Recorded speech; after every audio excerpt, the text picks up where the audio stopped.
Les fans de l'anime ou du manga le savent très bien, l'aventure ne fait que commencer et il y a encore beaucoup de choses à raconter. Oui, nous allons parler de la série live One Piece de Netflix. Cette saison 1 ne pose finalement que les bases de l'univers en présentant les 5 membres de l'équipage, leur bateau et leurs objectifs. Maintenant que tout est mis en place, la quête du One Piece peut réellement commencer. Et spoiler, soyez patients, elle n'est même pas terminée du côté du manga. Dans cette vidéo, on va donc parler ensemble des teasings de fin et de ce que l'on sait de la suite de la série.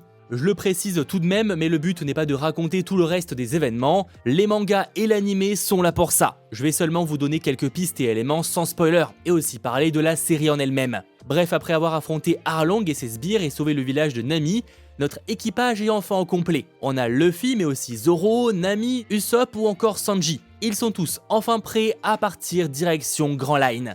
La saison 1 de One Piece se termine sur le teasing d'un mystérieux personnage en train de brûler la fiche de recherche de Monkey D. Luffy avec un cigare. Les connaisseurs de l'univers l'auront sûrement déjà reconnu, mais pour le nouveau public, comme moi, sachez qu'il s'agit du capitaine Smoker. Un commandant marine très puissant et qui a mangé comme Luffy un fruit du démon, lui donnant ainsi la capacité de transformer son corps en fumée. Autant dire que dans un combat, il est redoutable, et notamment face à Luffy, dont les pouvoirs d'élasticité ne seront pas suffisants. Et pas de chance pour ce dernier, tout comme Garp, il déteste les pirates et a pour objectif de les traquer. Cependant, contrairement à Garp qui a traqué Luffy avant tout pour le tester et voir s'il était prêt à affronter les dangers de Grand Line, tout comme n'importe quel grand-père l'aurait fait, j'imagine, Smoker n'a aucun lien de famille avec notre personnage au chapeau de paille, et il va donc le traquer encore plus fermement, sans aucune compassion. Dans ce final, il n'est montré que de dos car l'acteur qui va le jouer n'a sûrement pas encore été casté, mais pour anecdote, dans la scène d'introduction de la série, vous savez, celle de l'exécution publique de Gold Roger, le personnage est présent.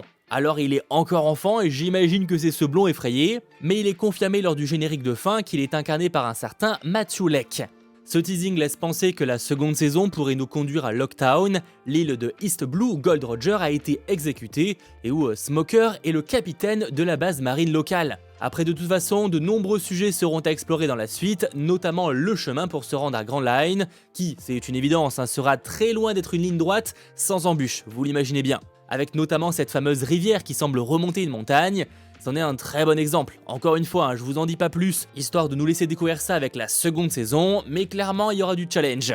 Bon, côté menaces, elles seront clairement nombreuses, que ce soit la marine, les chasseurs de pirates, de primes, qui vont s'intéresser en plus à ça au nouveau roi de East Blue, mais aussi les pirates de la première saison qui pour la plupart seront de retour avec Baggy le Clown, le capitaine Kuro, Alvida, mais aussi Arlong. Sans même oublier de nombreux autres nouveaux méchants, notamment avec la possible arrivée de Baroque Works.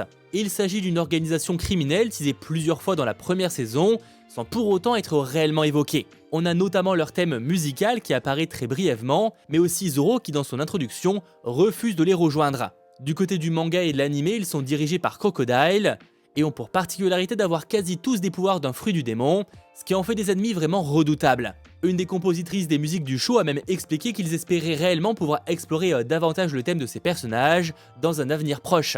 Vient donc la question, mais quel avenir pour la série live One Piece? Est-ce qu'une saison 2 est en préparation? Alors malheureusement, c'est la mauvaise nouvelle, officiellement non, pas encore. Toutes les équipes ont évidemment manifesté leur intérêt de continuer l'aventure et ça c'est bien normal, mais dans les faits malheureusement rien de confirmé ou encore d'annoncé. Une adaptation live de One Piece, c'est tellement ça passe ou ça casse que Netflix n'a sûrement pas voulu prendre le risque de confirmer une seconde saison avant de voir les retours sur la première. Faut dire que la plateforme n'en est pas à son coup d'essai sur les adaptations de manga par des Américains, et même si le film Death Note n'est pas un flop monumental côté finance, en termes de critique c'est une catastrophe. Et plus récemment, on a aussi eu la série Cowboy Bebop, qui, soyons clairs, a été un flop monumental. Et pourtant, tout semble indiquer que la plateforme espérait aller très loin avec ce show. Pourtant, tout a été annulé après seulement une saison. Et de mon avis, Netflix ne voulait vraiment pas réitérer cet échec.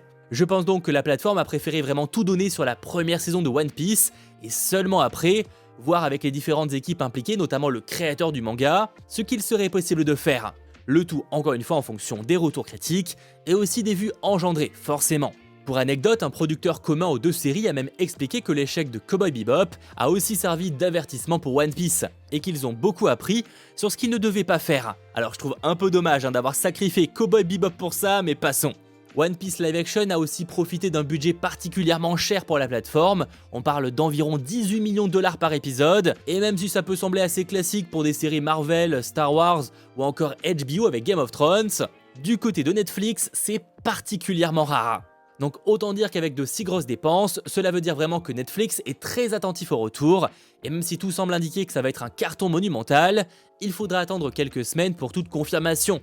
Netflix jugeant en général une série sur ses 28 premiers jours. Mais une annulation après autant d'attentes, ce serait vraiment un aveu d'échec énorme pour le service et une triste nouvelle pour les fans, surtout quand le programme est de qualité. Il faut par ailleurs noter que les États-Unis subissent actuellement une grève des acteurs et des scénaristes, ce qui pourrait vraiment ralentir à la fois l'annonce et évidemment la sortie de cette seconde saison. Actuellement, aucun scénariste ou acteur américain ne peut avoir d'échange avec les studios dont fait partie Netflix, ce qui veut dire que si la plateforme annonçait quelque chose avant la fin de la grève, ce serait sans rien même signer avec ces derniers. Et ça, c'est pas forcément quelque chose de cool. Bref, il faudra être patient, le développement de One Piece Live a commencé en 2017 pour une sortie en 2023. Et même si la suite prendra sûrement moins de temps, en tout cas je l'espère, franchement vu que là la base est posée, ça devrait aller. Dans le meilleur des cas, si le tournage pouvait commencer en 2024, ce qui, de mon avis perso, me paraît déjà assez compliqué, on pourrait espérer une sortie pourquoi pas en 2025. Personnellement, de manière plus réaliste, je miserais plutôt sur une sortie en 2026. Ouais, on va pas se mentir que ça pique clairement, mais vaut mieux qu'ils prennent leur temps, d'autant plus que la suite de One Piece va être de plus en plus compliquée à adapter en live action, vu l'évolution et les nouveaux personnages qui vont débarquer ainsi que leurs pouvoirs. Et ça a pour conséquence, malheureusement, de demander aussi plus de temps pour la développer. Et côté budget, alors que ça a coûté quand même déjà pas mal cher, bon courage, je suis vraiment curieux de savoir comment ça va évoluer. Est-ce qu'ils vont réussir à réduire un peu les coûts? Pas forcément facile, surtout vu ce qui arrive. Bon courage aux studios impliqués. Il est aussi probable, et en soi c'est déjà le cas, que beaucoup d'arcs du manga soient mis de côté ou alors carrément abrégés pour la version live action, qui pour des raisons évidentes ne pourrait pas perdurer aussi longtemps que l'anime ou encore le manga. Une idée qui serait assez cool, histoire de patienter en attendant pourquoi pas les 2026 dans le cas où ça sortirait à cette date, ce serait de faire le concept d'un OAV, donc d'un genre de petit film un peu à part, et ça en live action. Il pourrait le tourner en parallèle de la seconde saison, histoire de réduire les coûts, sauf que vu que ça demanderait pas autant de développement en termes d'effets spéciaux etc qu'une saison complète, il pourrait sortir ce film un peu avant. C'est le genre de truc qui serait un peu complexe à faire à la télé, et encore je dis ça, ça a déjà eu lieu, mais Netflix l'a déjà fait par le passé, notamment avec la série Sabrina, qui a eu le droit à un spécial Halloween si je dis pas de bêtises. Bon pour le coup là ça reste uniquement une théorie personnelle, il y a vraiment aucune info à ce sujet, mais je me dis pourquoi pas. Bref, One Piece saison 2, j'ai très hâte, mais faut pas être pressé. Et si vous l'êtes, vous pouvez toujours vous rabattre sur le manga ou sur l'anime, c'est l'avantage. Alors, qu'attends-tu de la suite de One Piece en live action? Pense à me le dire en commentaire, et si cette vidéo t'a intéressé, eh bien n'hésite pas à lâcher un petit pouce vers le haut, à t'abonner, et on se retrouve très vite en mer. Ou dans le studio pour commencer, ce sera déjà très bien.